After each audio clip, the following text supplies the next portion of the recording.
अरे आप आ गए भाई। आपको तो पता ही है आज शनिवार है, तो हम टाइम से घर पे आ गए थे और घर पे आके एक वीडियो एडिट करके दुर्दशा वाली आप लोगों को भेज दिया। फिर उसके बाद एक हमारी नज़र गई भाई कमेंट्स के ऊपर। बहुत टाइम हो गया आप लोगों के कमेंट्स लेकर कोई वीडियो नहीं बनाई है। पिछले रविवार को लाइव आए थे, वो थोड़ा सा डिफ़िकल्ट लगता है, तो हमने कहा क्यों ना आप जो हमें कमेंट्स करते हैं आपको जवाब एक वीडियो बना के ही दे दिया जाए। तो चलिए आपके कुछ कमेंट्स खोल के देखते हैं कि आप लोगों ने क्या पूछा है और हम उसका क्या जवाब देते हैं। बने रहिएगा क्योंकि बहुत से ऐसे सवाल हैं जो शायद आपके मन में आएंगे भविष्य में, उनके जवाब भी आज आपको इन कमेंट्स के सहारे मिल जाएंगे। तो पहला कमेंट्स ले लेते हैं भाई। पहला कमेंट्स है, मिश्रा जी ओला पोर्टर के लिए कौन सी बाइक सबसे बेस्ट है। और भाई उन्होंने पूछा है पेट्रोल की रहेगी या फिर सीएनजी की रहेगी या फिर बैटरी वाली रहेगी। तो भाई ये सवाल ना बहुत टेढ़ा है, क्योंकि आपने ना पूछ लिया पेट्रोल की रहेगी या सीएनजी वाली रहेगी। बैटरी की तो खैर हम बात अभी करेंगे नहीं, लेकिन हाँ भविष्य उसी पर टिका हुआ है।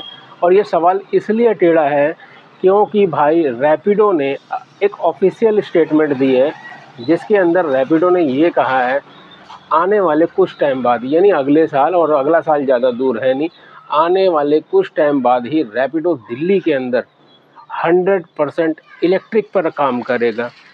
तो जो भाई ये सोच रहे हैं कि पेट्रोल की बाइक ले लेते हैं, भाई जब 100% इलेक्ट्रिक पर चलेगी तो उनकी आईडी तो रैपिडो साइड में कर देगा। और हाँ, उस स्टेटमेंट के अंदर रैपिडो ने ये कहा है कि जो हमारे पार्टनर हैं अगर वो इलेक्ट्रिक बाइक नहीं ले सकते हैं तो हम उनकी मदद करेंगे। जैसे पीछे एक वीडियो बनाई थी ना हमने, रैपिडो की बाइक ले लो, रेंट पे भी दे रहा है और जॉब की तरह भी दे रहा है, उस वीडियो को देख लेना, बाकी नॉलेज मिल जाएगी। तो उसी वीडियो के अनुसार जो उस वीडियो में कहा था वही बात भाई रैपिडो ने ऑफिशियल स्टेटमेंट देकर कह दी है कि अगले साल से रैपिडो 100% इलेक्ट्रिक हो जाएगा दिल्ली एनसीआर के अंदर। तो भाई दिल्ली एनसीआर के जब अंदर 100% इलेक्ट्रिक हो जाएगा तो आपकी पेट्रोल वाली बाइक या सीएनजी वाली बाइक वो किसी भी बाइक टैक्सी प्लेटफॉर्म पर, खासकर रैपिडो में, तो नहीं चलेगी। तो सोच समझकर बाइक लेना भाई, पेट्रोल वाली या सीएनजी वाली, क्योंकि वो नहीं चलेगी अगले साल। अब एक और कमेंट से ले लेते हैं भाई का। डीडीआईडी के बारे में बोला है इन्होंने कि डीडीआईडी के अंदर ऑटोमेटिकली ऑर्डर एक्सेप्ट हो जाते हैं। भाई इसके ऊपर वीडियो बना लिए, आप डीडीआईडी कराने से पहले उस वीडियो को देख लो, आपको पूरी डिटेल डीडीआईडी की पता चल जाएगी कि डीडीआईडी में भाई क्या बेनिफिट है और क्या लॉस है, सब कुछ पता चल जाएगा डीडीआईडी। हमारी राय माने तो भाई मज़ेदार अभी नहीं है, इसके अंदर कुछ अपडेट होने चाहिए थे डीडीआईडी के अंदर, उसके बाद भाई झकास होती है डीडीआईडी, लेकिन वो अपडेट कंपनी ने करे नहीं। सुझाव हमने भेज दिए हैं, देखते हैं अपडेट होगा या नहीं होगा, कंपनी का काम कंपनी जाने, हम तो आपकी तरह राइडर हैं। खैर एक और कमेंट से ले लेते हैं। एक भाई ने पूछा है कि ओला उबर रैपिडो में बाइक चलाना मुमकिन है या कायदे के खिलाफ है। तो भाई अभी तो दिल्ली एनसीआर के अंदर, एनसीआर की बात नहीं कर रहे, सिर्फ दिल्ली की बात कर रहे हैं, तो अभी तो भाई दिल्ली के अंदर ये गैर कानूनी है अगर आप पेट्रोल से काम कर रहे हो। बाकी दिल्ली गवर्नमेंट ने ईवी को छूट दे रखी है, अगर आप ईवी से कर रहे हो तो भाई ये कानूनन है, क्योंकि दिल्ली गवर्नमेंट ने कानून के अंदर ईवी को ही महत्वता दी है और कहा भी है कि अगर बाइक टैक्सी चलेगी तो ईवी के अंदर चलेगी। और आने वाले टाइम के अंदर हमने अभी पहले भी बता दिया कि आने वाले कुछ टाइम बाद, अगले साल ही भाई रैपिडो 100% इलेक्ट्रिक हो जाएगा, तो ओला उबर पीछे क्यों रहेगा। तो जितने भी बाइक टैक्सी राइडर हैं सबको चाहे मजबूरी में ही इलेक्ट्रिक से ही काम करना पड़ेगा, अन्यथा भाई उनकी आइडिया सस्पेंड हो जाएंगी। अब बात कर लेते हैं एक और मैसेज की। तो इस मैसेज के अंदर एक भाई ने पूछा है कि बोर्जो की पेमेंट कब आती है। तो भाई बोर्जो की पेमेंट का हिसाब जो कंपनी लगाती है कि आपका कितना बैलेंस है, कितना लेना है, कितना देना है, वो संडे को लगाती है। संडे को हिसाब लगा के आपका जो भी बैलेंस वहाँ शो हो रहा होता है वो माइनस हो जाता है, वो ट्रांसफ़र के लिए आगे अकाउंट डिपार्टमेंट के पास चला जाता है, इसलिए संडे को ही आपको वो अमाउंट गायब नज़र आएगी। लेकिन वो पेमेंट जो संडे को वहाँ से गायब हो गई है वो आएगी बुधवार या बृहस्पतिवार को आपके बैंक के अकाउंट में। तो बुधवार या बृहस्पतिवार को चेक कर लेना, आपको पता चल जाएगा कि आपकी पेमेंट आ गई है। एक और कमेंट से लेते हैं। तो इस कमेंट्स के अंदर भाई बहुत गुस्सा है इलेक्ट्रिक वालों के ऊपर। भाई ने बोला है कि आज से 2-3 साल पहले बहुत अच्छा काम था जब ये इलेक्ट्रिक वाले नहीं हुआ करते हैं, लेकिन अब इलेक्ट्रिक वाले 150-150 रुपये की स्कूटी रेंट पर ले लेते हैं और उसके बाद दिन भर काम करते हैं और पेट्रोल वाले भाइयों का काम छीन लेते हैं। तो भाई बदलाव समय की मांग होती है। आपके कहने ना कहने से कुछ नहीं होगा, क्योंकि आप जिस प्लेटफॉर्म पे ऑलरेडी चल रहे हो ना, वो कंपनियां ही चाहती हैं कि सभी राइडर इलेक्ट्रिक पर आ जाएं। तो सिर्फ अभी आप बोल सकते हो, कर कुछ नहीं सकते हो, क्योंकि कंपनी चलेगी कंपनी के नियम के अनुसार। और भाई अगर कंपनी को काम करना है तो कंपनी को गवर्नमेंट के नियम के अनुसार चलना पड़ेगा। और गवर्नमेंट कह रही है कि भाई इस लाइन के अंदर अगर काम करना है, चाहे वो फूड डिलीवरी, चाहे पार्सल डिलीवरी, चाहे बाइक टैक्सी हो या कोरियर डिलीवरी हो, तो इलेक्ट्रिक में ही काम करना पड़ेगा। तो अभी आप किसी को बुरा बोलो या भला बोलो, उससे कोई बेनिफिट नहीं होने वाला है। एक और कमेंट्स लेते हैं। तो भाई इस कमेंट्स के अंदर एक भाई ने बोला है कि 3 साल से उनकी बोर्जो की आईडी बैन है। तो भाई देखो, बोर्जो की आईडी के लिए बोर्जो वाले दिल्ली के अंदर मीटिंग रखते रहते हैं, उस मीटिंग में आ जाना, और उस मीटिंग की वीडियो हम भी बनाते हैं। नहीं तो इस वीडियो के डिस्क्रिप्शन के अंदर आपकी हेल्प के लिए हम बोर्जो के व्हाट्सएप ग्रुप का लिंक दे देंगे, वो ज्वाइन कर लेना। उस ग्रुप के अंदर आपको अपडेट मिल जाएगा कि कब कहाँ कौन सी तारीख को मीटिंग होने वाली है बोर्जो की, ठीक है। वहाँ पहुँच जाना, आपका काम हो जाएगा। एक और कमेंट्स लेते हैं भाई।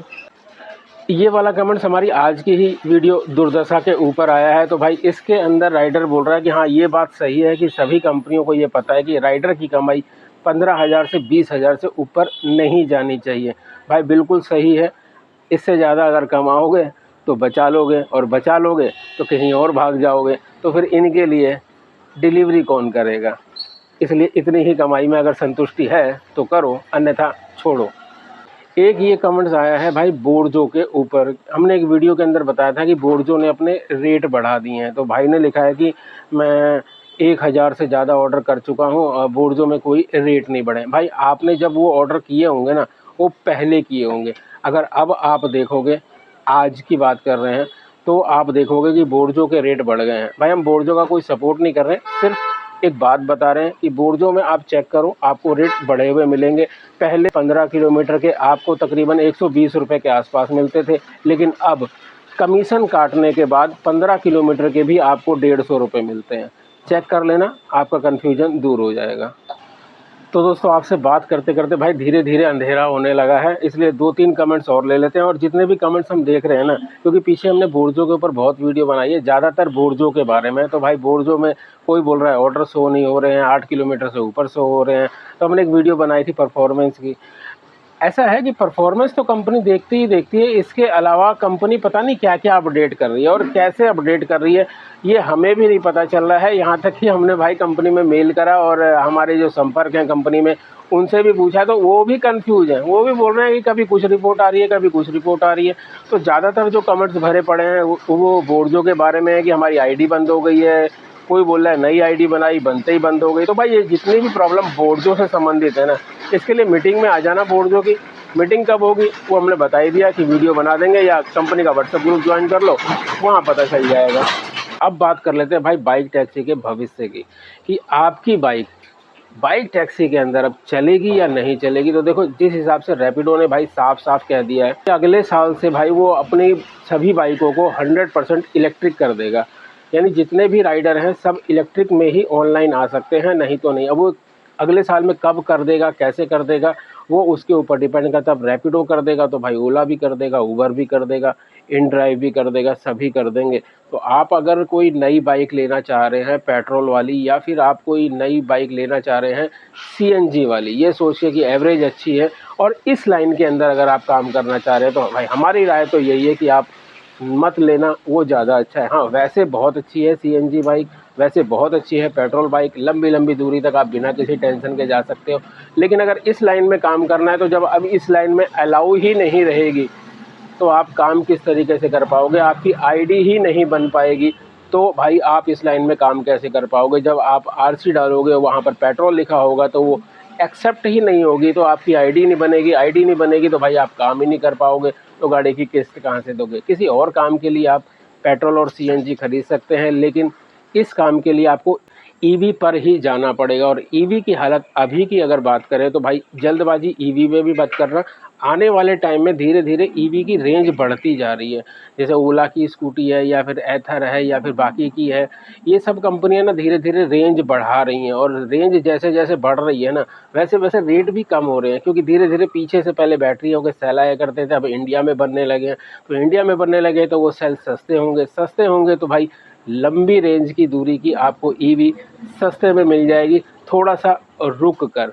तो जब तक कंपनियों का डंडा नहीं आ जाता है ना कि भाई आप ईवी लो, नहीं तो हम आपको अपने प्लेटफॉर्म से हटा रहे हैं, तब तक ईवी मत लेना। लेकिन हाँ, किसी दूसरी गाड़ी के चक्कर में भी अभी मत फंसना कि नई गाड़ी आप ले लो और बाद में भाई फंस जाओ, ये ध्यान रखना। पुरानी गाड़ी है उससे ही काम चलाते रहो, नई के चक्कर में अभी मत फंसना, वो ज़्यादा अच्छा रहेगा। चलिए, हमें ऐसा लगता है कि वीडियो शायद 10 मिनट के आसपास हो चुकी है, इसलिए इस वीडियो को कर देते हैं एंड। नेक्स्ट संडे हम दोबारा से आपके कमेंट्स लेकर आएंगे, और भाई इस पूरे हफ्ते में हम बोर्डों से संबंधित थोड़ी कम ही वीडियो बनाएंगे, ताकि दूसरी कंपनियों के बारे में भी जानकारी के लिए आपके कमेंट्स आएँ और हम उनको पढ़ के उनके जवाब दे सकें। मिलेंगे नेक्स्ट वीडियो के अंदर। जाते जाते आपको कहते हैं जय हिंद, जय भारत।